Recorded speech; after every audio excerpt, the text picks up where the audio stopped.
कौमी असम्बली का इजलास जारी है और अतः इजहार ख्याल कर रहे हैं। बेहतरीन जो दुनिया के फाइटर जेट्स हैं, जो टेक्नोलॉजी बेहतरीन टेक्नोलॉजी है, उससे बेहतर टेक्नोलॉजी अब तक दुनिया में नहीं आई, जिनको हम राफेल जेट्स कहते हैं। सुपीरियर टेक्नोलॉजी है इन राफेल जेट्स की।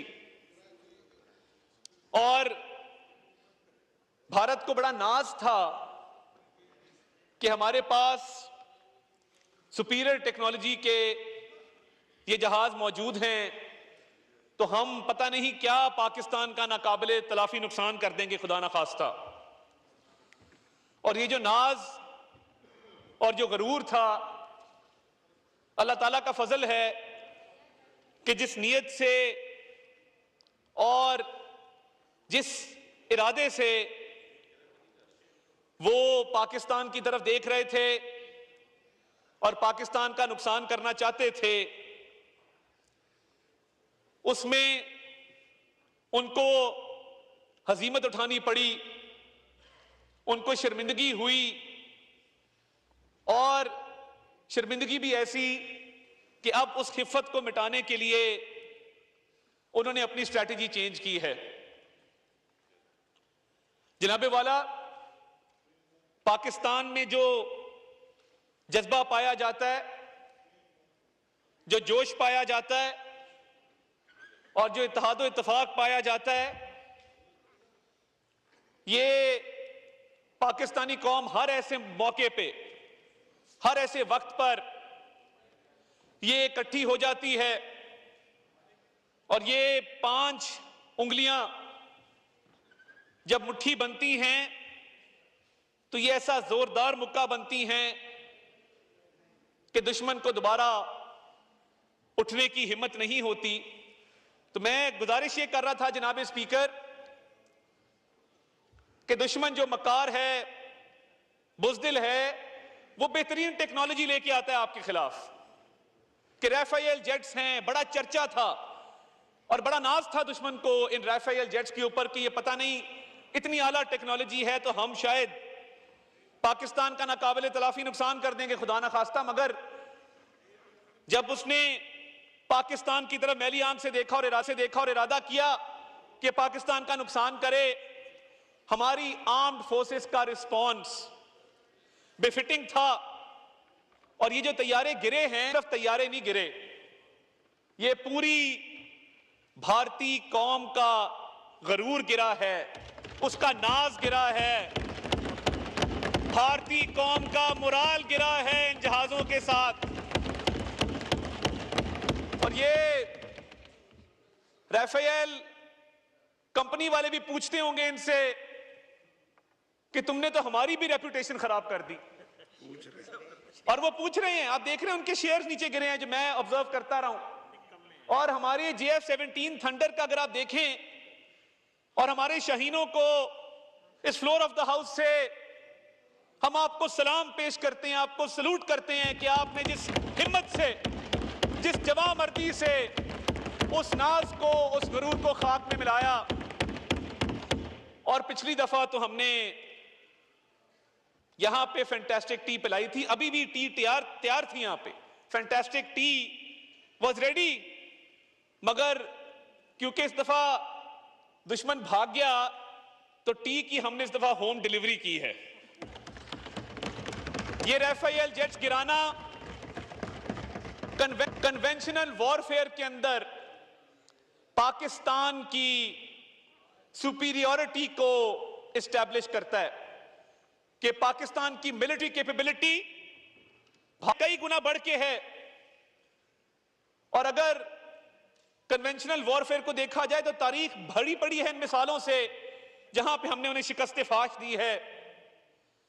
और जो पाकिस्तान का रिस्पॉन्स रहा है जब ये जेट्स गिरे हैं, और मैंने आपको कहा कि ये जेट सिर्फ नहीं गिरे राफेल, इनका मुराल भी गिरा है, जिसकी वजह से इनकी ना दोबारा हिम्मत हुई और ये अब बैकफुट के ऊपर गए। और अब इन्होंने उस खिफत को मिटाने के लिए क्या किया है और उस शर्मिंदगी को मिटाने के लिए क्या किया है कि अब इन्होंने अनमैन्ड ड्रोन भेजना शुरू किए हैं, क्योंकि इनके पायलट्स अब शायद कहते होंगे कि जी हम क्यों जाएं मार खाने के लिए, आपने तो कहा था बड़ी सुपीरियर टेक्नोलॉजी है। और भाई बात जहाज की नहीं होती, बात पायलट की होती है जो जहाज को उड़ा रहा होता है कि उसमें कितनी हिम्मत है, कितना हौसला है। तो ये अब क्योंकि दुश्मन बुज़दिल भी है, तो ये अब क्योंकि दुश्मन बुज़दिल भी है और डरपोक भी है, तो उसने अब कहा कि चलो हम स्ट्रेटजी चेंज करते हैं और अनमैन्ड जो ड्रोन्स भेजे हैं, ये ड्रोन्स के रफाइल हैं। ये भी मैं आपको बता दूं, ड्रोन टेक्नोलॉजी की अगर आप टेक्निकल स्पेसिफिकेशंस देखें तो ये ड्रोन टेक्नोलॉजी में ये हेरॉप ड्रोन जो है ये इजरायली ड्रोन है और ये टेक्नोलॉजी वाइज ड्रोन्स का रफाइल कंसिडर होता है। तो मुझे आपको बताते हुए ये खुशी महसूस हो रही है कि जब वो डर गए और उन्होंने अपने जहाज और पायलट्स वो ना भेज सके, क्योंकि हम 5 गिरा चुके थे अल्लाह ताला के फजल से, और हमने 7 ड्रोन भी गिराए थे जिस रात ये इन्होंने राफेल से हमला किया। तो अब ये जो 25 ड्रोन आए हैं जो ये समझते हैं कि जी बड़ी top of the line drone हैं, हमने 25 ड्रोन किस तरह गिराए हैं ये भी मैं आपको बताना चाहता हूं। कुछ हमने इनको सॉफ्ट हिट दी है कि इन ड्रोन्स का को जैम करके गिराया गया है, और कुछ ड्रोन्स को हमने हार्ड हिट दी है कि हमने उनको अपनी एयर डिफेंस सिस्टम से हिट करके गिराया है। तो ये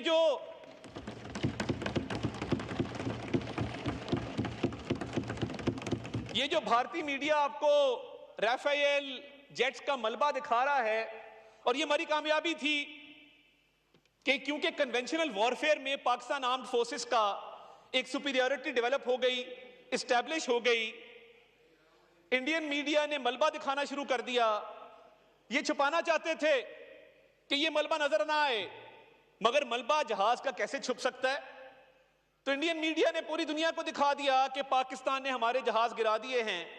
अब शर्मिंदगी मिटाने के लिए, खिफत मिटाने के लिए आप 100 बहाने कर लें, मगर ये जो मलबा उठा रहे हो, हमारे यहां हमने जो ड्रोन्स गिराए हैं ये जगह जगह वॉर ट्रॉफीज पड़ी है हमारी, जो हम अपने म्यूजियम्स में रखेंगे और अपनी कौम के बच्चों को बताएंगे कि जब भारत जहाज से हमला ना कर सका और उसके हमले को पसपा किया गया, तो ये उसके पायलट्स ने इनकार किया, तो ये अब ड्रोन्स आए थे जो एक एक करके हम गिरा रहे हैं। और मैं पूरी कौम को कहना चाहता हूं कि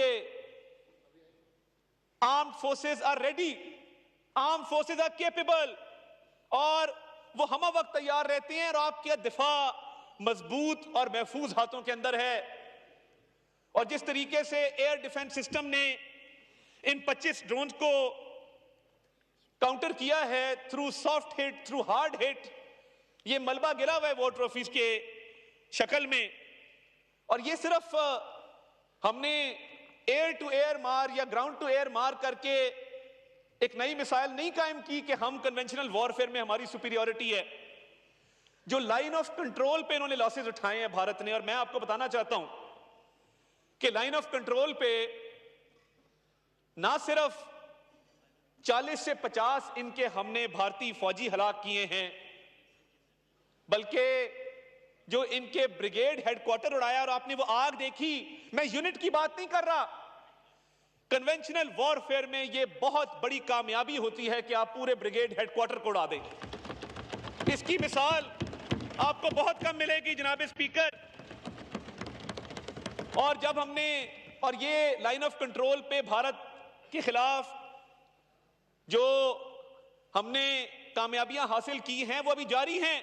लाइन ऑफ कंट्रोल पे इन्होंने हैवी लॉसेस उठाए हैं, और ये उठा रहे हैं लाइन ऑफ कंट्रोल पे, अभी भी उठा रहे हैं 40 से 50। और देखिए वो कहते हैं दुश्मन भी ज़र्फ वाला हो, हमने तो लाइन ऑफ कंट्रोल पे ब्रिगेड हेडक्वार्टर को टारगेट किया सेल्फ डिफेंस में, क्योंकि इनका अनप्रोवोक्ड अटैक था सिविलियन पॉपुलेशन के खिलाफ। इन्होंने क्या किया, इन्होंने सिविलियन पॉपुलेशन को, औरतों को, बच्चों को निशाना बनाया,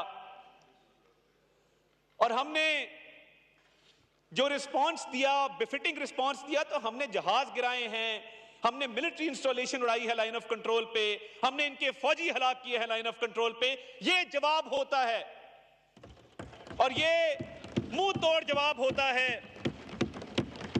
और मैं, पूरी कौम जाग रही थी, हम भी जाग रहे थे, इंटरनेशनल मीडिया को भी हम एड्रेस कर रहे थे, बता रहे थे। तो जब वो सफेद झंडा लहराता हुआ नजर आया और पूरी दुनिया ने देखा कि वहां से माफी तलब की जा रही है, कहा जा रहा है कि बस कर दो, ब्रिगेड हेडक्वार्टर उड़ा दिया, बहुत हमारा नुकसान हो गया, तो ये सफेद झंडा जब लहराया गया, ये पाकिस्तान की फतह की निशानी थी, ये पाकिस्तान की कामयाबी की निशानी थी।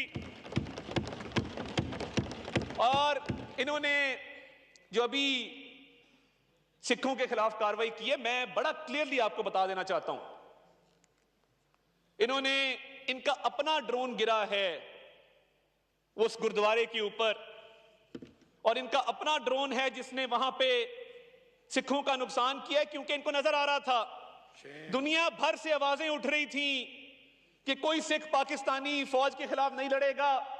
जो सिखों की परसिक्यूशन की गई कनाडा में, यूएस में, ऑस्ट्रेलिया में, पूरी दुनिया देख रही थी।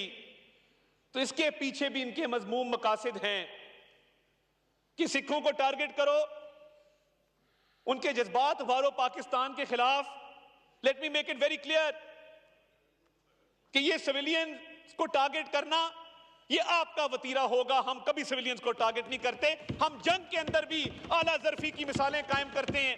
हम जंग के अंदर भी जानते हैं कि दुश्मन को जवाब किस तरह देना है। ये इधर भी सिविलियन पॉपुलेशन को अटैक कर रहे हैं, अपनी टेरिटरी में भी कर रहे हैं। मैं अब आपको ये बताना चाहता हूं कि जो बदला होता है ना, बदला, आपने देखा कि जो पुलवामा का, पहलगाम के फॉल फ्लैग ऑपरेशन थे, और उन दोनों मामलात के बाद भारत ने 10 दिन 12 दिन बाद उसको जवाब बना के, उन झूठे वाकयात को जवाब बना के पाकिस्तान की तरफ जारियत की, जिसका एक का हमने जवाब दिया, एक का हम जवाब अभी भी दे रहे हैं। तो ये जवाब पाकिस्तान की तरफ से, वो अंग्रेजी में कहते हैं revenge is a dish best served cold, ladies and gentleman. और कल नेशनल सिक्योरिटी कमेटी ने यह बात वाज़ेह कर दी है कि आर्म्ड फोर्सेस को पूरा इख्तियार दे दिया है कि at a time place of their choosing वो भरपूर इसका जवाब देंगे। और जिस तरह उस दिन मिलिट्री स्पोक्स पर्सन ने कहा कि आप शुरुआत तो आपने कर दी, मगर आगे ये मामला कहां जाता है, ये फैसला इंशाअल्लाह ताला हम करेंगे। रेस्ट अश्योर्ड जवाब आएगा, भरपूर आएगा। वो कब आता है, किस शक्ल में आता है, इसका फैसला छोड़ दिया गया है। नेशनल सिक्योरिटी कमेटी ने फैसला करके आर्म्ड फोर्सेस को ये इख्तियार दे दिया है। तो इसमें किसी को कोई शक नहीं होना चाहिए। Let there be no doubt. और देखिए, इंटरनेशनल कम्युनिटी भी देख रही है कि पहल भारत करे, पहलगाम की कोई एविडेंस फराहम ना करे। पाकिस्तान ने कहा कि इन्वेस्टिगेशन कराओ, उस तरफ भी ना जाए, अनप्रोवोक्ड हमला भी करे, सिविलियंस के ऊपर हमला करे और उसके बाद विक्टिम भी बने और अग्रेसर भी बने। ये नहीं चलेगा जनाब स्पीकर। इंशाअल्लाह ताला इसका मुंह तोड़ जवाब दिया जाएगा, इसका मुंह तोड़ जवाब दिया जाएगा। मैं कौम को यह पैगाम देना चाहता हूं कि आपकी सेफ्टी सिक्योरिटी बहुत मजबूत हाथों में है और इसका जब भी रिस्पांस दिया जाएगा, जैसे भी दिया जाएगा, rest assured it will be befitting और भरपूर तरीके से मुंह तोड़ जवाब दिया जाएगा। मगर ये मामलात कभी उजलत में नहीं होते, कभी जल्दबाजी में नहीं होते। ये ऑपरेशनल डिटेल्स, स्ट्रेटेजिक डिटेल्स ये तय होती हैं और उसके बाद जवाब दिया जाता है। तो ये हमारा बुज़दिल दुश्मन जो अब अनमैन्ड ड्रोन भेज रहा है अपनी शर्मिंदगी मिटाने के लिए, खिफ़त मिटाने के लिए, वो किसी भूल में ना रहे। पाकिस्तान ने अल्हम्दुलिल्लाह नैरेटिव डोमेन में डिप्लोमेटिक डोमेन में शिकस्त फाश दी इनको। और ये जो पहलगाम के बाद इनकी कोशिश थी कि ये मजलूम बने, हमने इनको वो मौका डिनाई किया, क्योंकि हम हक सच पे थे, हम सच्चाई से बात कर रहे थे, हम पूरी दुनिया को बता रहे थे कि ये पहलगाम से पाकिस्तान को जोड़ने की नाकाम कोशिश कर रहे हैं। और इनके पास तो सबूत कोई नहीं था और इन्वेस्टिगेशन भी कराने से ये भाग रहे थे। पाकिस्तान ने तो बता दिया दुनिया को कि एफआईआर कैसे रजिस्टर होती है 10 मिनट के अंदर, और 9 लाख फौज मौजूद है इलीगली ऑक्यूपाइड इंडियन कश्मीर में। तो ये टेररिस्ट जो कह रहे हैं कि आए थे, वो आए कैसे और वो गए कैसे? जब आप 2-3 किलोमीटर भी बगैर चेकिंग के वहां पे ट्रेवल नहीं कर सकते, तो ये क्या 9 लाख फौज वहां पे सिर्फ कश्मीरी मुसलमानों पर मजालिम ढाने के लिए रखी हुई है? अपने सिक्योरिटी, अपने इंटेलिजेंस फेलियर को पाकिस्तान पे डालना बगैर सबूत के। पूरी दुनिया ने कहा कि इंडिया के पास एविडेंस नहीं है। ये तो वो कौम है जिसने 90,000 जानों का नजराना पेश किया है दहशतगर्दी की जंग में, और हमारे शोधा की फहरिस्तें आज भी हमारे लिए मेडल हैं। इस हाउस ने भी शहादतें दी हैं, आर्म फोर्सेस ने भी दी हैं, पुलिस ने भी दी हैं, हमारे शहरियों ने भी दी हैं, और हमारी तो कौम के बच्चों ने भी दी हैं। एपीएस का हमला, कल उसकी याद दोबारा ताजा हुई जब इन्होंने सिविलियन पॉपुलेशन को अटैक किया। तो मैं ये वाजे कर देना चाहता हूं कि रिस्पॉन्स आएगा, जरूर आएगा, मगर उसको हम चूज करेंगे कि वो कब देना है, कैसे देना है। और भारत क्योंकि नॉन काइनेटिक डोमेन में नाकाम हो चुका, नैरेटिव डोमेन में, फॉरेन पॉलिसी में, और अब अपनी खिफत मिटाने के लिए काइनेटिक डोमेन में, कन्वेंशनल वॉरफेयर में भी मात हुई जब जहाज गिर गए, और अब अनमैन्ड ड्रोन्स की तरफ आया है, वो भी 25 गिरा दिए हैं। तो इनको तो शर्म आनी चाहिए। तो मैं एंड पे सिर्फ इतना कहना चाहता हूं, बातिल से दबने वाले ए आसमां नहीं हम 100 बार कर चुका है तू इम्तिहान हमारा। ए अर्ज़े पाक तेरी, ए अर्ज़े पाक तेरी, हुर्मत पर कट मरे हम, अब तक रवा है तेरी रगों में खून हमारा। पाकिस्तान जिंदाबाद। शुक्रिया। डॉक्टर नफीसा शाह साहिबा।